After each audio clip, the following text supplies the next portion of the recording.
What if I were to tell you that Queen Elizabeth, in her final days, left behind a message so profoundly shocking, so utterly disturbing, that it could tear apart everything you thought you knew about Prince Harry, Meghan Markle, and their children? Imagine the sheer weight of a secret so heavy that it could only be revealed after her death.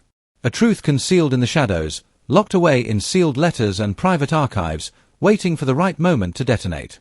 This is not gossip. This is not some tabloid fantasy. This is the story of betrayal, of deception, of a monarchy shaken to its very core.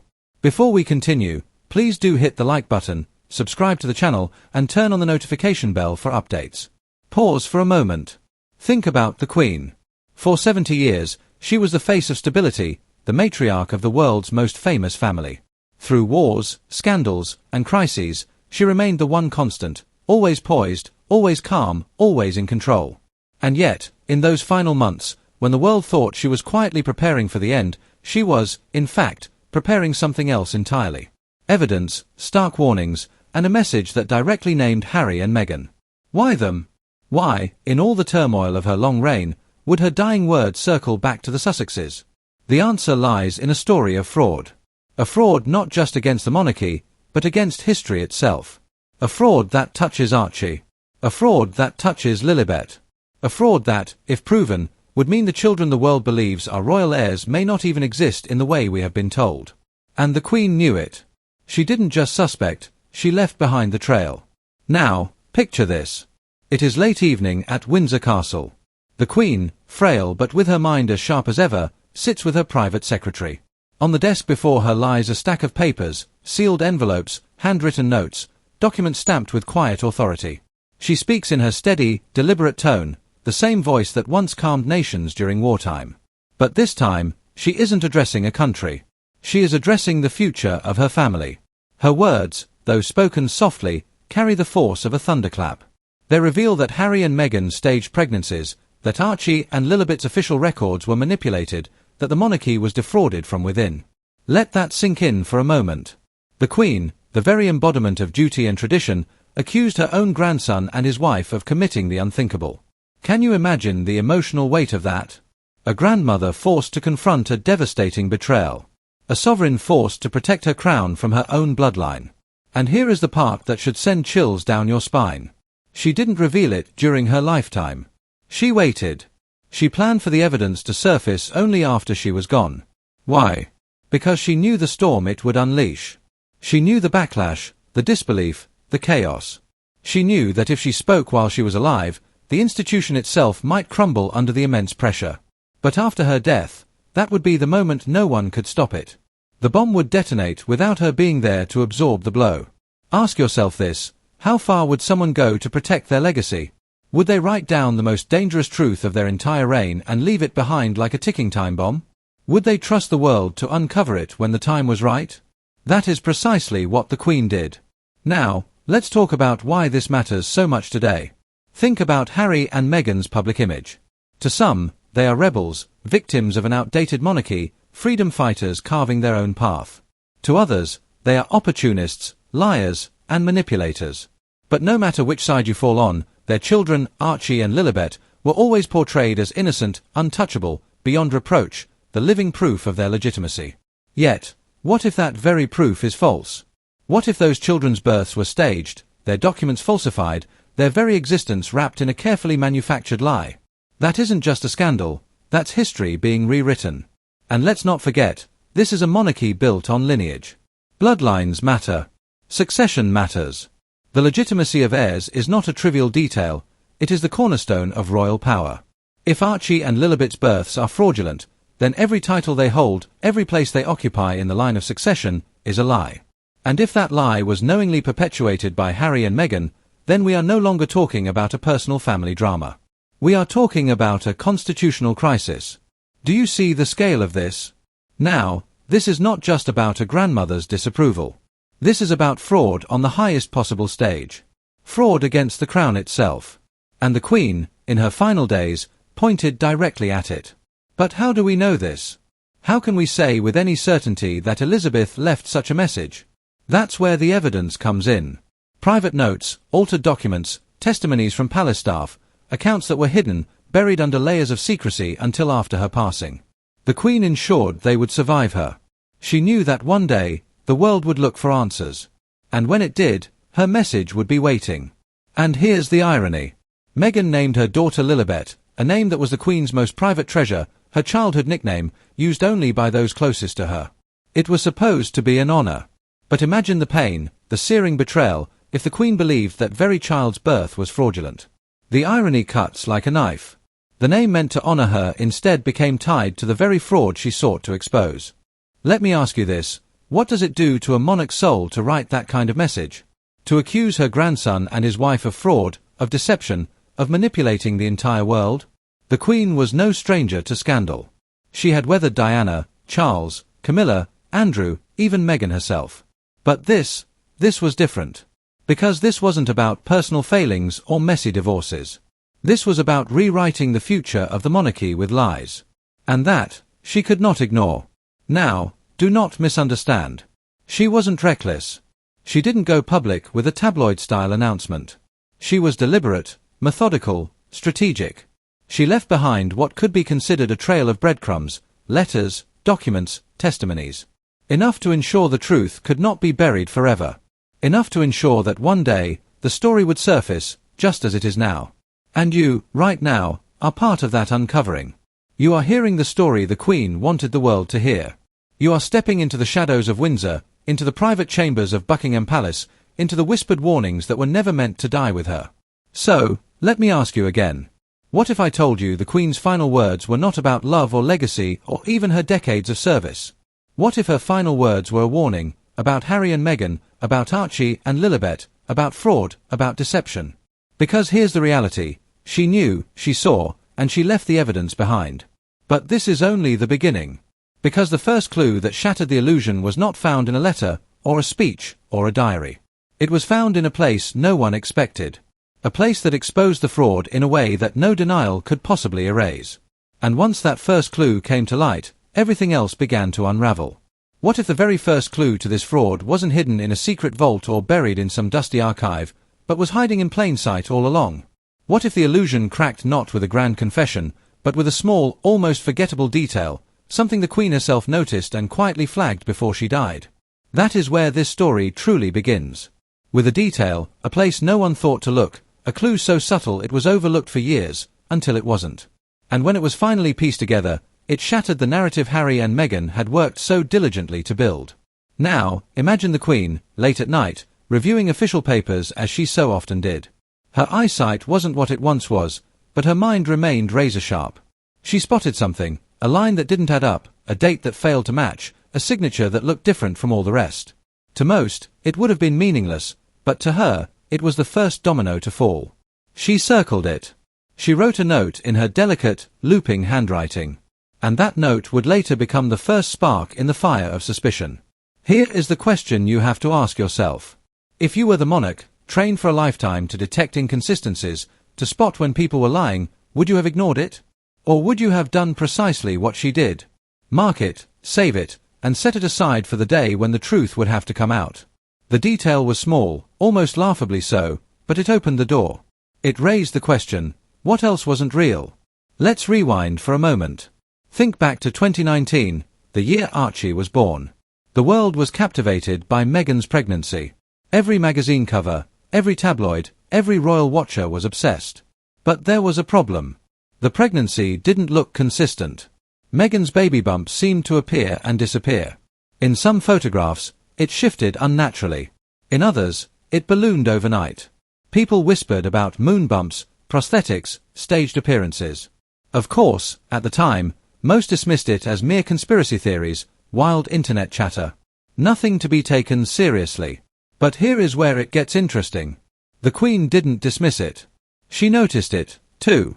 And while she never said anything publicly, behind palace walls, she asked questions. Direct questions. Questions no one wanted to answer. Why did Meghan's medical team keep changing? Why were standard procedures being avoided? Why was the hospital location kept so vague? Why did the palace refuse the traditional photo opportunity outside the hospital doors, a royal custom going back for generations? Do you see the pattern yet? Each answer only led to more questions. And each question only deepened the suspicion. And then came the document, the official record of Archie's birth. A document that, on the surface, seemed perfectly ordinary. But the Queen noticed something strange, a discrepancy. Perhaps it was the doctor's name. Perhaps it was the location listed. Perhaps it was the timing. Whichever detail it was, it stood out to her as a glaring anomaly, because she knew precisely how these records were supposed to look. She had signed off on thousands over her lifetime, and this one simply didn't fit the pattern. Now, pause here. Ask yourself, if the Queen spotted something odd, how many others did, too? Was it truly hidden, or was it simply ignored because of who it involved? Isn't it strange that the most public family in the world could still manage to keep such crucial details under wraps? That single clue led her down a path. Quietly, discreetly, she began compiling what she suspected. This was not an investigation in the formal sense. It was more like a private ledger of truths. A ledger only she could keep. And in that ledger, she wrote about Archie. She wrote about Lilibet. She wrote about the inconsistencies that no one else dared to say out loud. And here is the truly chilling part. She didn't just collect facts. She collected testimonies. Staff members who had seen far too much. Nurses who had been sworn to absolute silence. Security personnel who noticed odd comings and goings at strange hours. Each piece of information added weight to her suspicion. Each voice added credibility. And yet, she remained silent.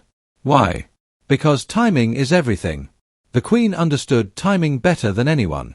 A word spoken too soon could destroy stability. A revelation made at the wrong moment could topple the crown.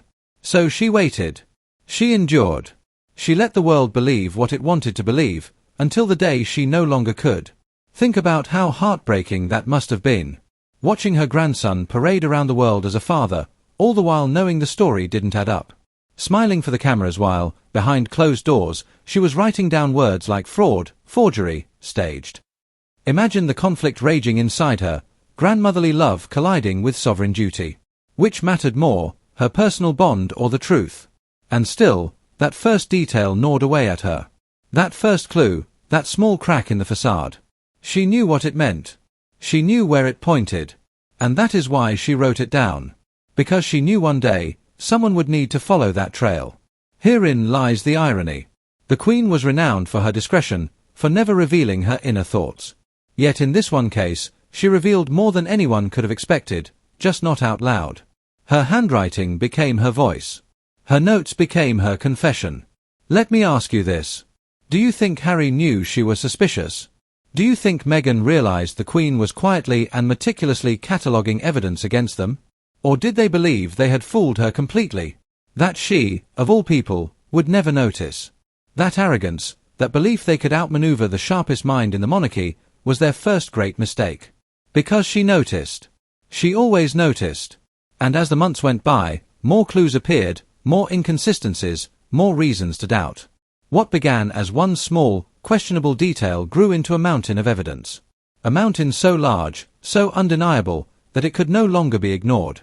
But here's the twist. That first clue, the one she circled late at night at Windsor, it wasn't just a clerical error. It wasn't just a smudge of ink or a misplaced line. It was something far more damning. Something that pointed directly to forgery. Something that proved the narrative Harry and Meghan had spun could not possibly be true. And once you see it, you cannot unsee it. Once it's exposed, the entire house of cards begins to collapse. So the Queen left it there for someone else to uncover, for history to judge. She left behind the first clue, the spark that would ignite everything that followed.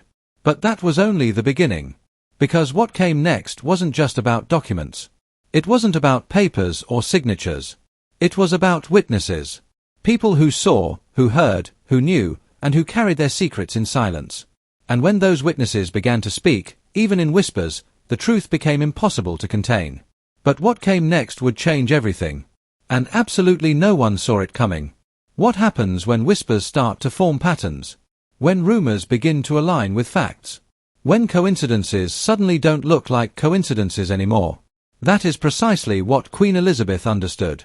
She knew that one strange document could be explained away. One inconsistency could be brushed aside. But when you stack them all together, when you hear the same suspicious detail echoed from different corners, it stops being noise. It becomes a truth hiding in plain sight. And that is where the Queen's instincts kicked in. She had lived through decades of scandals, abdications, divorces, affairs, even outright betrayals. She knew how stories got spun. She knew how half-truths became official narratives. But this was something darker. This wasn't just a cover-up. This was an orchestration, a deliberate construction of a lie so bold it had fooled the entire world. The Queen never trusted coincidences. She had been taught from a young age that in royal life, true coincidences rarely exist. Everything is planned. Every moment, every photograph, every appearance is rehearsed and managed to perfection. So, when things began to look sloppy, when details didn't line up, she didn't just chalk it up to chance. She saw intention. Think about Archie's birth announcement. Normally, royal births follow a strict pattern. The hospital steps, the proud parents, the newborn presented to the nation. But Harry and Meghan broke with tradition. No photos outside the hospital, no immediate introduction, just vague statements and a tightly controlled appearance days later. At the time, it was spun as them being modern and private. But to the Queen, it was suspicious, too controlled, too secretive.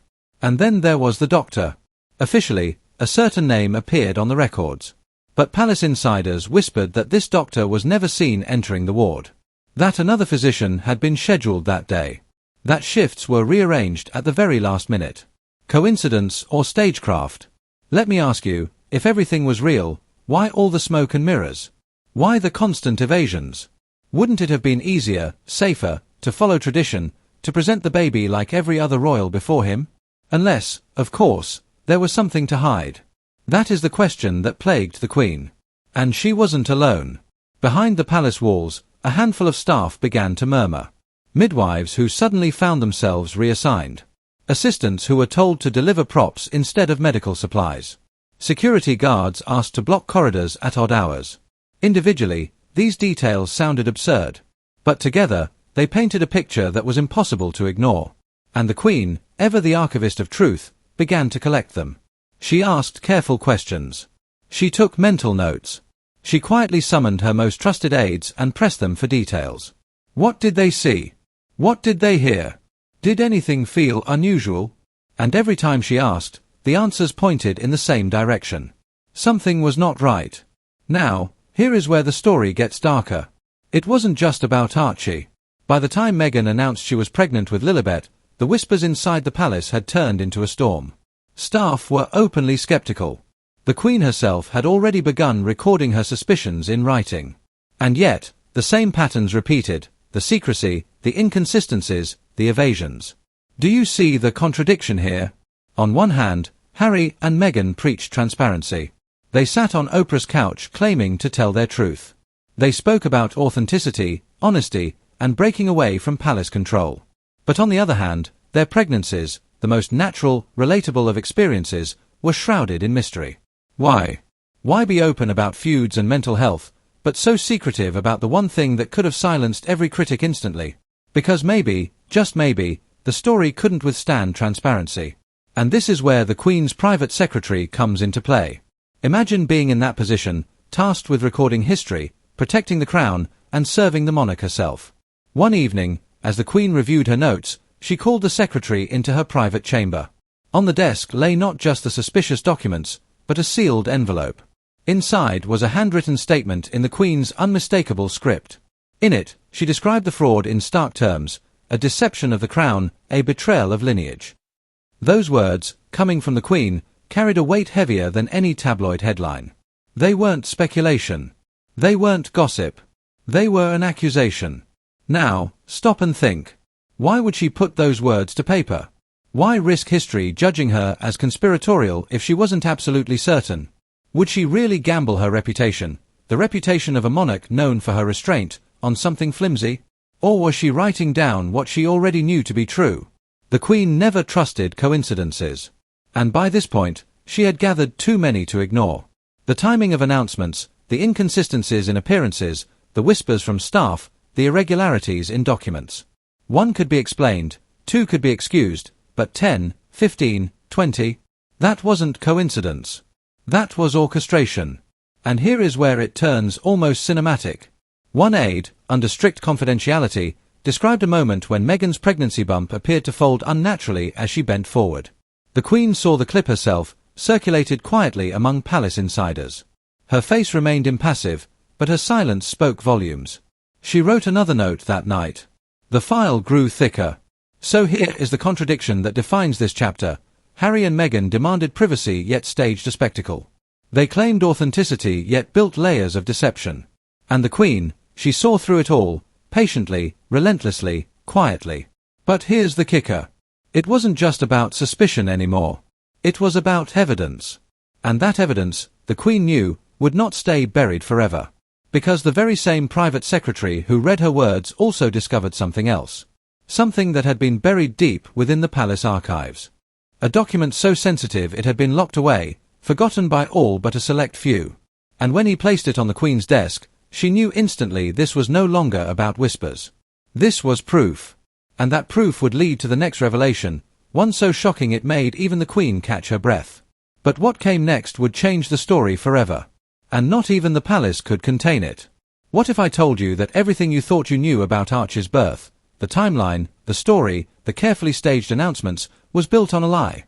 That the Queen herself suspected the fraud began right there, in 2019, when Meghan and Harry presented their first child to the world. This is where the fraud begins. Let's rewind. It was the 6th of May, 2019. The palace issued its official announcement. Meghan Markle had given birth to a healthy baby boy. Royal fans across the globe erupted with excitement. The press flooded every screen, headlines screaming with joy. But then, almost immediately, something deeply strange happened. There were no hospital steps. No baby in Harry's arms outside St. Mary's or the Portland Hospital, the way it had been for William and Kate, or for Diana and Charles. No photo opportunity that had been a royal tradition for decades. Instead, the palace announced Meghan had gone into labor hours after she had, in fact, already given birth. The timeline simply didn't add up. The announcement contradicted itself. It was a complete shambles. And here is where it gets interesting. The Queen noticed. She had lived through every royal birth for generations. She knew the protocols inside and out. Yet, Harry and Meghan's handling of Archie's arrival broke every single one of them. Why? Now, think about Meghan's pregnancy appearances. Go back and watch those public engagements. One day, the bump looked huge. The next, it seemed almost flat. At one event, the bump even appeared to shift unnaturally as she bent forward. People joked online, calling it the moon bump. Internet forums lit up with debates, mocking the inconsistencies. At the time, mainstream outlets dismissed it as nonsense. But behind closed doors, the Queen wasn't laughing. She was watching closely, and she was not convinced. Ask yourself, if everything was normal, why the secrecy? Why the games? Why the refusal to follow the one tradition every single royal mother before Meghan had followed? Diana did it. Kate did it 3 times. Even Fergie. Why not Meghan? Because perhaps, Meghan couldn't. And then came the document, the official birth certificate. At first glance, it seemed ordinary. But as the Queen studied it, something caught her attention. The attending physician's name, the registered location. Something didn't match the standard protocols. She underlined it in her private notes. She wrote one single word beside it, fraud. Let me ask you, would a monarch who had signed off on countless official documents really mistake a minor detail? Or was she seeing what others chose to ignore? And the contradictions kept piling up. The announcement from Buckingham Palace claimed Meghan went into labor early that morning. Yet, by the time the statement was released, the baby had already been born hours earlier. How does that possibly make sense? Why mislead the public about something as straightforward as going into labor, unless the labor itself never happened? Here's another striking fact. Meghan and Harry refused to reveal where the birth took place. At first, the palace hinted it might have been the Portland Hospital in London. Later, some claimed it was at Frogmore Cottage, but no official confirmation ever came. The secrecy was suffocating, almost as if there was no hospital birth to reveal. Now, put yourself in the Queen's shoes. She watched her grandson present a child to the world while dodging basic, simple questions. She saw her family's credibility being mocked online. She saw contradictions in the official paperwork. And she asked herself the same question we are asking now. What really happened on the day Archie was born? Here's where the story takes a genuinely chilling turn. Several palace staff, bound by confidentiality, later admitted that things simply didn't feel right. One aide recalled being told to prepare rooms at Frogmore Cottage as if a baby was arriving, not from the hospital, but as if it was being brought in.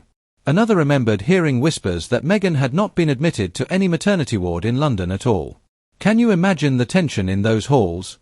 Staff ordered to play along, while the Queen herself quietly took note of everything. And what about Harry? Did he know? Was he complicit, or was he swept up in Meghan's deception, too blinded by love to question it? That is a question the Queen herself struggled with. In her private writings, she never fully blamed Harry. She referred instead to the deception of the crown and false heirs. The focus was always sharper when it came to Meghan. But let's not forget the monarchy is built on lineage. Bloodlines matter. If Archie's birth wasn't legitimate, if the records were falsified, then his place in the line of succession was fraudulent. That wasn't just a family embarrassment. That was a constitutional crisis. And the Queen knew it. Now, let's talk about that first public appearance with Archie. Just 2 days after the supposed birth, Harry and Meghan stood in St. George's Hall at Windsor Castle, introducing him to the cameras. The world was enchanted. But look closer. The lighting was odd. Meghan looked strangely stiff. The baby, wrapped so tightly you could barely see his face, never moved. Some observers swore his skin tone and size did not match that of a 2-day-old infant. Do you remember the Queen and Prince Philip's appearance in that photograph? They stood beside Harry and Meghan, smiling dutifully, peering at the baby. But behind her polite smile, the Queen's eyes told another story. She was already suspicious, already aware of the inconsistencies, already writing down her concerns in the private notes that would one day expose it all. And here is the ultimate irony. Meghan wanted to reinvent royal motherhood, to break traditions, to do it her way. But in doing so, she drew even more attention to the very deception she was trying to hide. The Queen saw it, the staff saw it, and eventually, the public saw it too. But here is the question: if Archie's birth was staged, what did that mean for Lilibet? Would the same pattern repeat? Would the fraud escalate? The Queen already knew the answer. She knew this wasn't a one-time deception. It was a pattern. A pattern that would grow bolder with each child.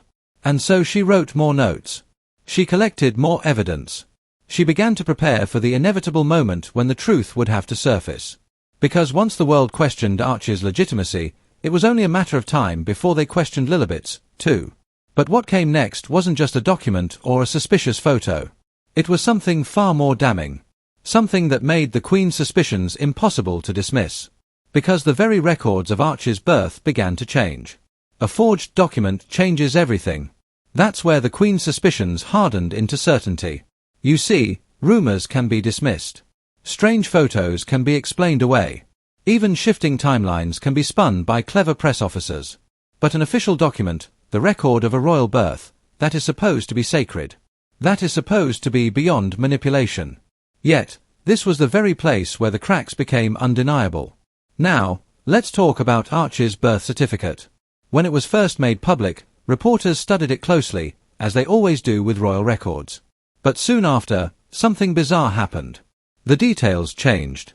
Not once, not twice, but several times. Names, titles, phrases were altered, as if someone couldn't decide what story they were telling.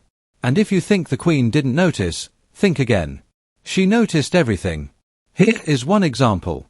Meghan's name was originally listed as Rachel Meghan, Her Royal Highness the Duchess of Sussex. Then, suddenly, it was changed. The record was amended to read simply, Her Royal Highness the Duchess of Sussex.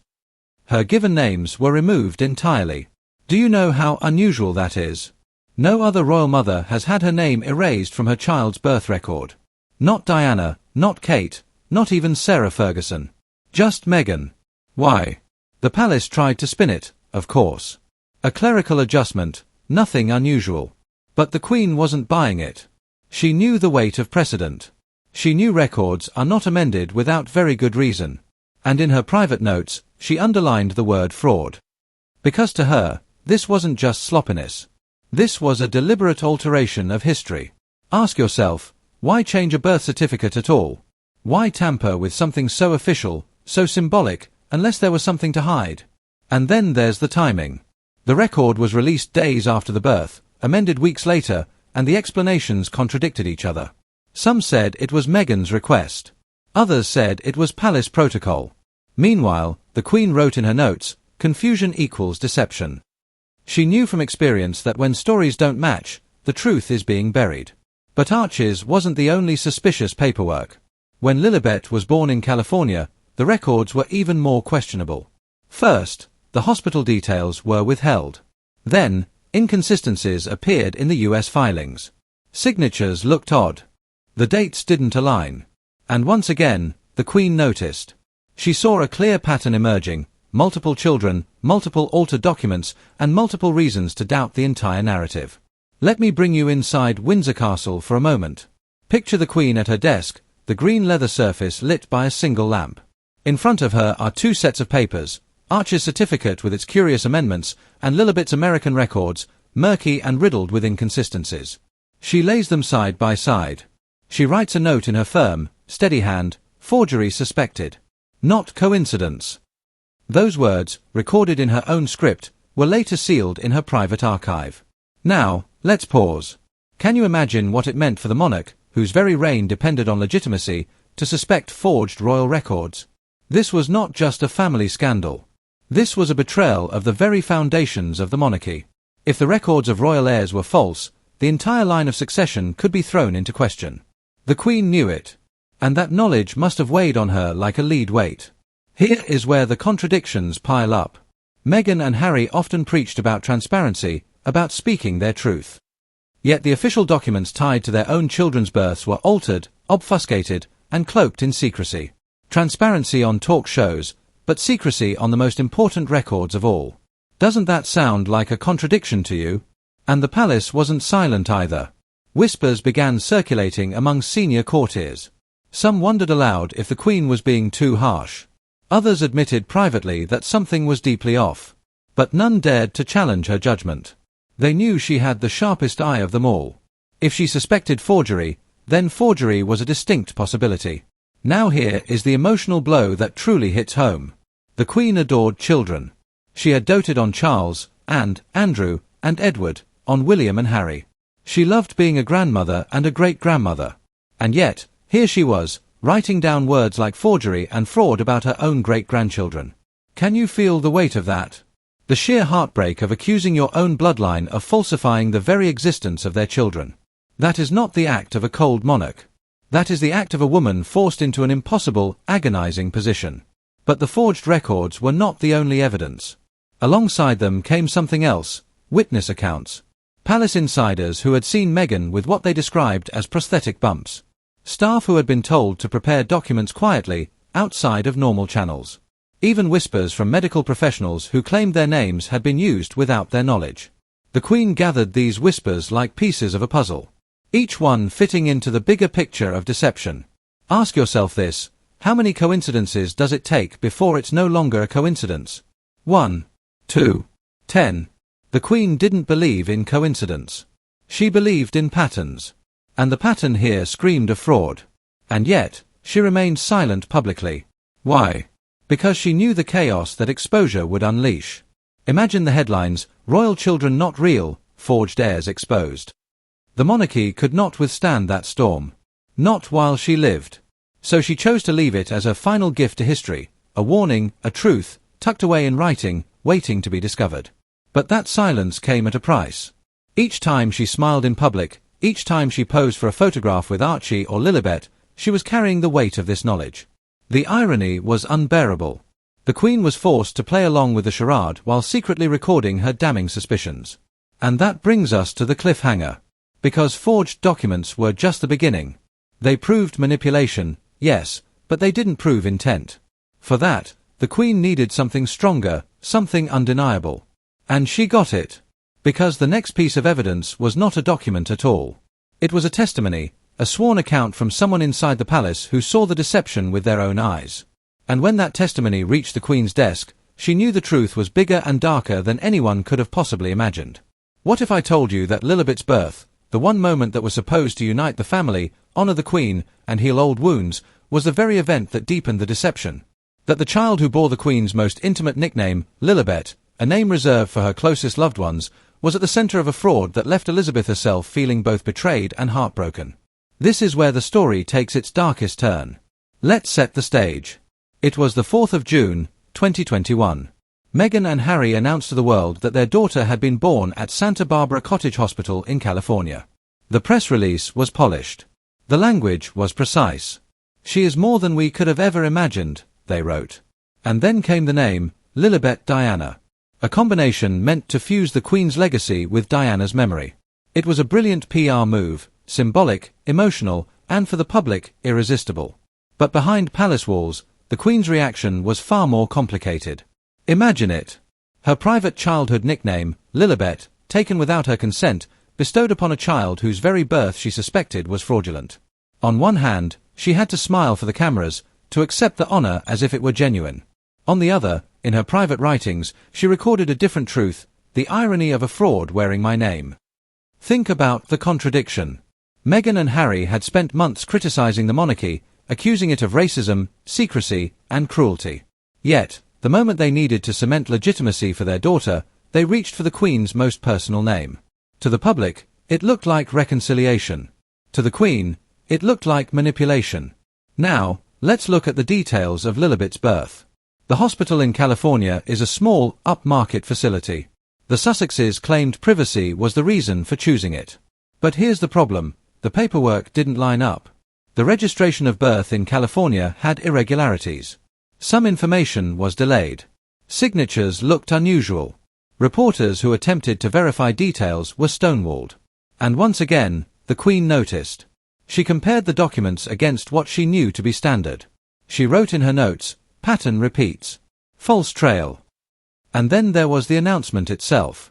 Unlike royal births in the UK, which are verified and recorded publicly with witnesses, Lilibet's birth had no such scrutiny. There were no independent verifications, no official hospital photos, just the Sussexes' word for it. Ask yourself this, if everything was above board, why hide so much? Why block reporters from even confirming the most basic details? Why refuse transparency when the world was already questioning Archie's birth? Wouldn't you go out of your way to prove the skeptics wrong? Unless, of course, the skeptics were right. This is what the Queen wrestled with. She knew how legitimacy is protected in royal history. Every detail matters. Every record must be precise. But here, with Lilibet, the details were muddy, vague, and deliberately obscured. She wrote again, her words stronger now, less hesitant, fraud confirmed in both heirs. She no longer called it suspicion. She was now calling it a confirmation. And then came the emotional dagger. Meghan and Harry announced that the Queen had met Lilibet virtually, over a video call. Imagine the Queen, sitting in Windsor Castle, staring at a screen, looking at an image of a child she wasn't even sure existed in the way she was told. Imagine the pain of having her cherished nickname attached to a fraud, paraded before her as if it was an honor. Her outward face was composed, but in her private letters, the tone was sharp, almost bitter. She called it theft of my name and deceit. Do you feel the weight of that? A monarch who spent her entire reign upholding duty and tradition, forced in her final years to watch her legacy attached to something she believed was false. A grandmother torn between love and betrayal, a sovereign torn between silence and exposure. Now, let's pause for a moment. Do you remember the official photograph of Lilibet released on her first birthday? The smiling child in a garden, red hair gleaming in the sun. It was meant to silence the doubters, to prove she was real. But even that photo raised questions. Photographic experts noted inconsistencies in lighting, shadows, and proportions. Some argued the image looked digitally altered. Once again, the Queen's notes referenced the event, image staged. Timing suspicious. And here is where the story gets genuinely chilling. According to insiders, the Queen confided to one of her closest aides that the greatest irony of her reign was this: the child named after her might be the very proof of the betrayal she feared most. Can you imagine the sorrow of that? To see your legacy, your nickname, tied forever to a deception you tried to expose. But there's another layer here. By naming their daughter Lilibet, Meghan and Harry had effectively backed the Queen into a corner. If she questioned the child publicly, she risked appearing cruel, heartless, even racist. If she stayed silent, the fraud continued unchecked. It was a trap, and the Queen knew it. She wrote in her notes, "Silence protects the institution, not the truth." Let me ask you directly, what would you have done in her place? Speak out, risk the monarchy's collapse, and destroy your grandson? Or stay silent, protect the crown, but let history carry the lie? That was the impossible choice she faced. And so, she chose a third option. She documented everything. She recorded her suspicions, her observations, her evidence. She left behind a paper trail that could not be erased. A time bomb for the future. Because she knew one day, the truth would outlive the silence. Now, here's the twist. Lilibet's fraudulent birth didn't just dishonor the Queen. It dishonored Diana, too. Meghan and Harry attached Diana's name to their daughter, knowing the world would see it as a tribute. But imagine Diana's legacy being tied to deception. Imagine her memory being used as a shield for fraud. That bitter irony was not lost on the Queen. And here, once again, lies the glaring contradiction. Meghan and Harry positioned themselves as victims of royal cruelty, as truth-tellers fighting for freedom. Yet when it came to their own children, the supposed symbols of their truth, they hid everything. No transparency, no honesty, just staged narratives and altered records. The contradiction was blinding, and the Queen was not blind to it. So by the time Lilibet was born, the Queen was no longer asking questions. She was no longer circling details with hesitation. She was certain. Certain that fraud had been committed. Certain that her great-grandchildren's births were staged. Certain that the monarchy she had spent her life protecting had been betrayed from within. But what could she do? Speak out and risk shattering the monarchy? Stay silent and let the lie endure? She chose to wait, to leave her evidence sealed, to let her death be the trigger for the revelation. And yet, even that decision carried one final twist. Because alongside her notes, she left something else. Not just written words, not just suspicions, but physical evidence. Proof that could not be denied. And when that evidence was finally revealed, it shook even the most loyal defenders of Harry and Meghan to their very core. But what came next was not just about forged records or staged pregnancies. It was about betrayal in its rawest, most visceral form. Family members who spoke in whispers, staff who broke their silence, and the Queen herself leaving behind a trail no one could ignore. And that trail pointed to one shocking conclusion: the monarchy had been defrauded by its own. The Queen's letter spoke of betrayal, of fraud upon the crown. Those words were not leaked by a journalist. They were not whispered by an aide. They were written by Queen Elizabeth II herself, in her steady, practiced hand. The monarch who reigned for 70 years, who rarely revealed her private thoughts, who carried secrets that could have toppled governments, chose to put these words onto paper. Why? Because she knew the truth about Harry and Meghan's children could not be trusted to memory alone. Imagine the scene. Windsor Castle, a quiet evening. The Queen, seated at her writing desk, the very same desk where she had signed laws, treaties, and historic decrees. But this time, she was not addressing Parliament or her Prime Minister. She was addressing history itself. She was leaving a record for the future. And in that letter, she laid it bare. Her belief that Archie and Lilibet's births had been staged, that documents had been altered, and that the Sussexes had committed a fraud that, in her own words, was a betrayal of lineage. Think about the gravity of that. The monarch, whose authority rested entirely on bloodline and succession, accusing her own grandson of forging heirs. It was not just a family matter. It was a constitutional bombshell. Now, here is what makes the letter even more haunting. She didn't write just one. According to palace insiders, the Queen wrote several letters in her final year, sealed and addressed to different individuals: her private secretary, the Archbishop of Canterbury, her lawyers, and even to King Charles himself. Each one contained fragments of the same message: her suspicion, her evidence, her warning. She wanted to ensure the truth could not be buried. If one letter vanished, another would survive. Ask yourself, why would she take such precautions if this were just speculation? Why scatter her message across different recipients unless she feared it would be silenced? The answer is devastatingly simple. She knew just how dangerous this truth was. She knew the institution itself might try to cover it up, and so she made it impossible to erase. Now, let's talk about the contents. In one letter, she described watching Meghan's pregnancy appearances and noting inconsistencies: an abdomen shifting unnaturally, inconsistency in public images. In another, she referenced the altered documents: birth record amended in irregular fashion, suggests deception. And in yet another, she did not mince her words. I fear fraud has been committed not only against the monarchy, but against the nation.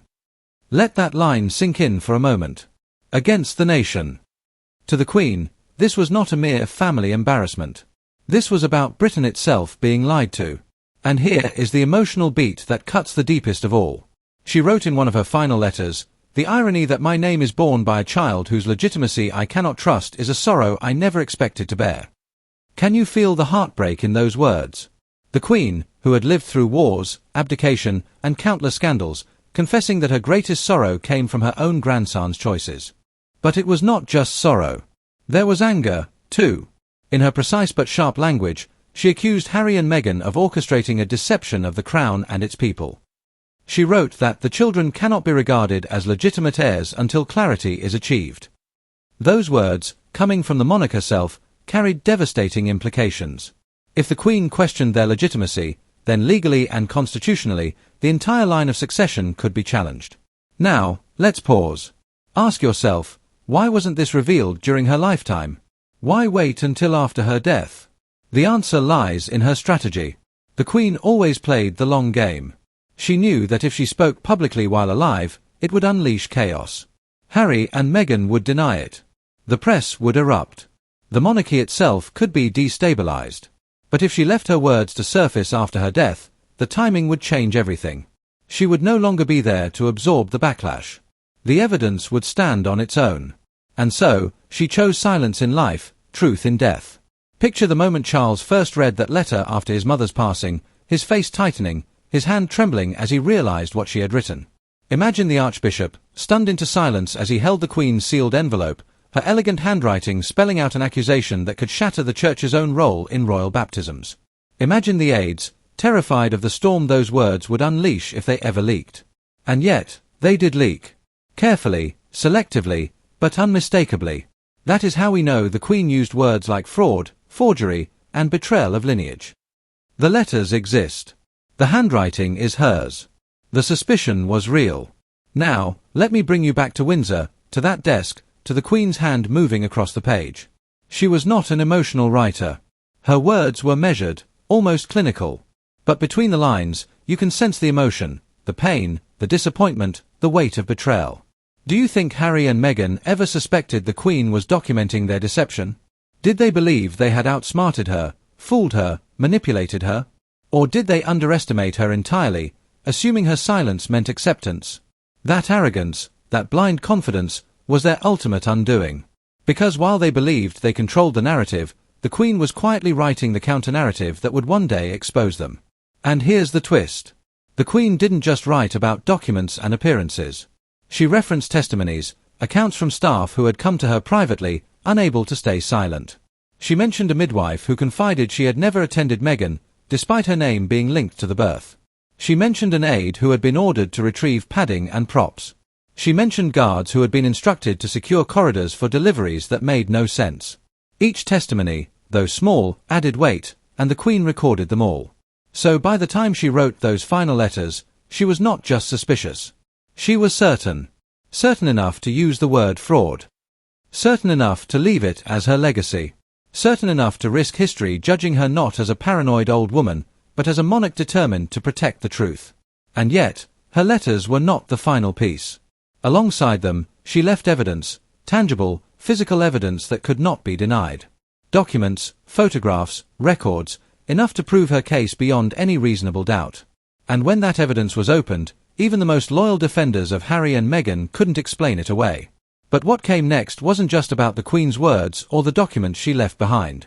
It was about the people, the witnesses, the insiders who, freed by her death, began to whisper what they had seen. And those whispers became the next wave of truth. The evidence included sworn testimonies. Not rumors, not whispers, not half-truths floating in the air like smoke. Testimonies, words spoken under oath, accounts given by people who were there. People who saw, who heard, who knew. And once you hear their stories, the picture sharpens into something undeniable. The Queen knew this. She gathered these testimonies like pieces of shattered glass. Each shard reflecting the same truth from a different angle. Imagine this, a midwife, her name once linked to Archie's birth certificate, quietly confiding that she had never been in the same room with Meghan during labour, because there was no labour. A nurse, reassigned suddenly without explanation, later admitting that she had been told not to ask questions when hospital protocols were bypassed. A member of the palace staff, pale and visibly uneasy, describing how the night of Meghan's delivery was staged, with unmarked packages arriving discreetly at Frogmore Cottage. These were not conspiracy theories from the internet. These were sworn accounts, words carefully recorded and tucked away in the Queen's files. Ask yourself, would the Queen, the most disciplined figure of the modern monarchy, really risk her reputation by relying on mere gossip? Or would she ensure every claim was corroborated, every testimony checked and cross-referenced? That was her method.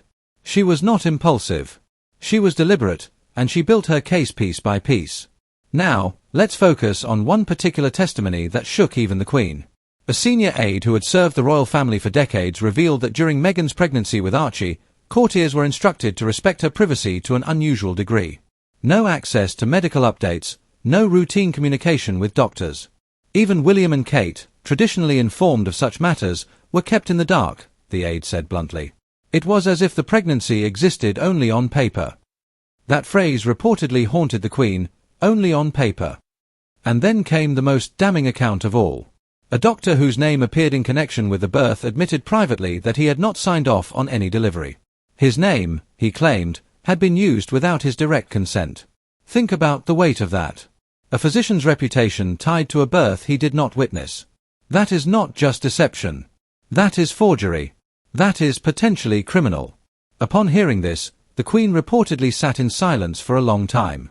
Then she picked up her pen and wrote 2 stark phrases in her private notes: forgery confirmed. Crown deceived. Now let's turn to Lilibet. Here, too, the testimonies poured in. Staff recalled the intense secrecy around the California hospital.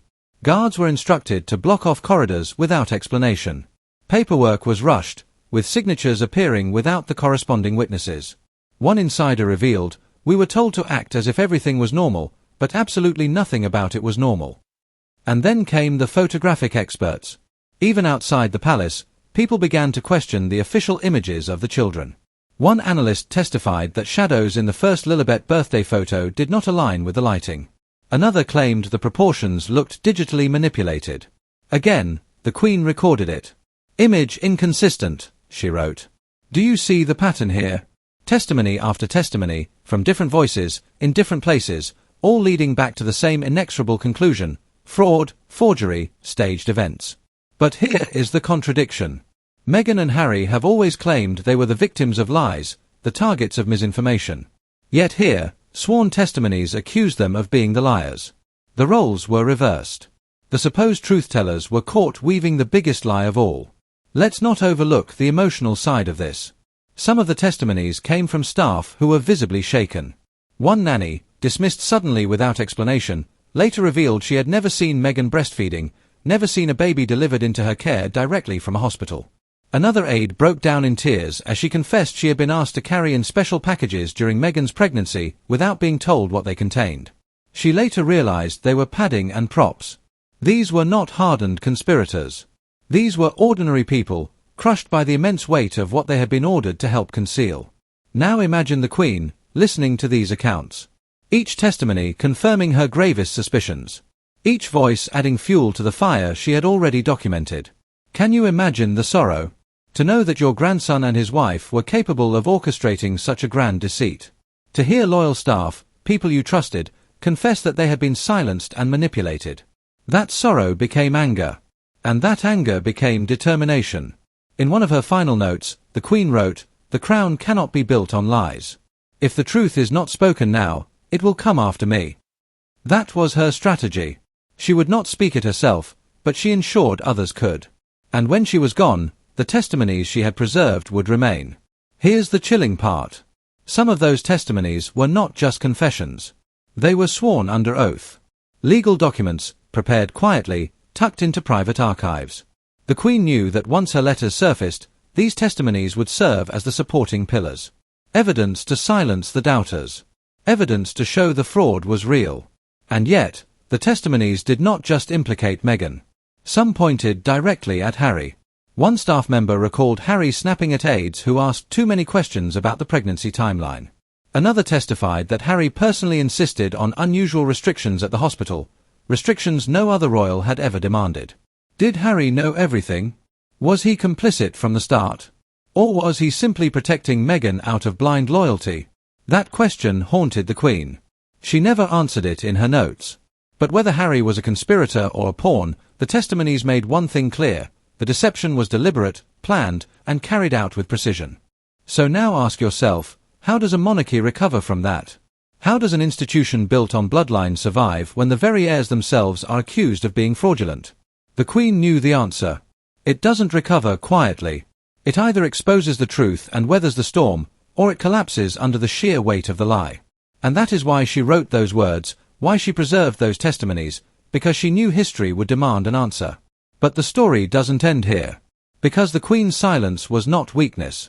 It was strategy. She chose to wait, to leave behind evidence that would explode after her death. To let the truth surface when no one could silence her anymore. And when that evidence finally began to leak, when letters, documents, and testimonies reached the public, it was not just a scandal. It was an earthquake.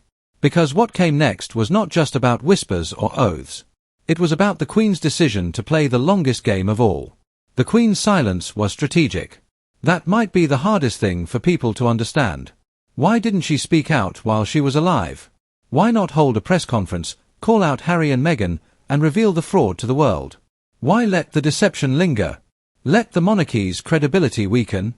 Let her own name be tied to children she did not believe were legitimate? The answer is simple: timing. Elizabeth II understood timing better than anyone. She had built her reign on restraint, on waiting for the right moment, on choosing silence when others demanded words. She knew the immense weight her voice carried. And she knew that once a word was spoken, it could not be undone. Think about it. If she had exposed Harry and Meghan while she was alive, what would have happened? Chaos. Absolute chaos. The monarchy would have been ripped apart in real time. The media would have had a field day. The public would have turned on itself. Harry and Meghan would have fought back, denying everything, painting themselves as victims once again. And worst of all, the institution she had spent her entire life protecting, the crown itself, might have collapsed under the weight of the scandal. She was not willing to risk that. Not while she lived. So instead, she chose silence.